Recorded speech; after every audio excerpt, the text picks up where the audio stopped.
causes of death are many and varied: illnesses, old age, fires. But the cause of death that scares most people these days is death by suicide. Living life now seems easy. Going to school, eating good food, and meeting up with friends is easier. Though lifestyle in this era is somewhat easier compared to those that came before, cases of suicide are alarmingly rising. If we are not to find ways to cope up with this phenomenon, I fear that suicide will be the leading cause of death in the near future. What really is suicide? When does it start? Many would say that suicide is a product of mental fatigue and stress. If so, what causes these mental fatigues? The origins of mental health issues such as mental stress are derived from trauma. Trauma is a psychological response caused by disturbing events that overwhelms a person's understanding. Early childhood trauma is a risk factor for almost everything: from depression to PTSD, and most cases of obesity was caused by trauma. It can take any form, and it does not discriminate.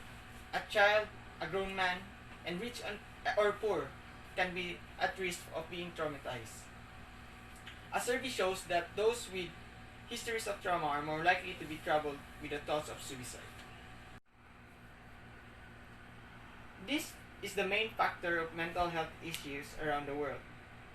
But there are people claiming that they have thought of suicide even though they did not gone through any kind of trauma.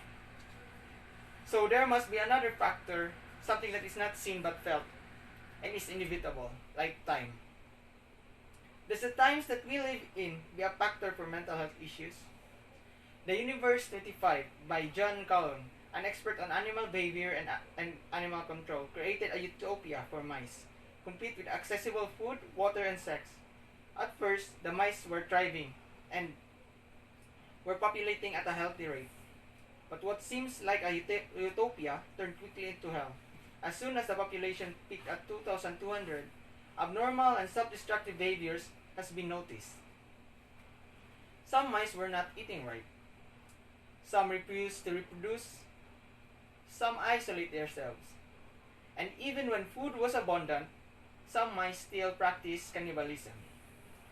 Can we compare that experiment to the era that we live in today, whereas we humans has reached the peak of our population, and things now are easier? And due to that, we develop self-destructive behaviors. The mind truly is a double-edged sword, a tool that can bring out a person's best and worst parts of themselves. Trauma. If it were just this, maybe we can find ways to cope up with mental issues. But if we are doomed for self-destruction as we progress, then I nor anyone can't stop it. We are all slaves to a common master. Life is not about us. It is about the things that surround us. A dreamlike state where we can and cannot, and at the same time cannot control things.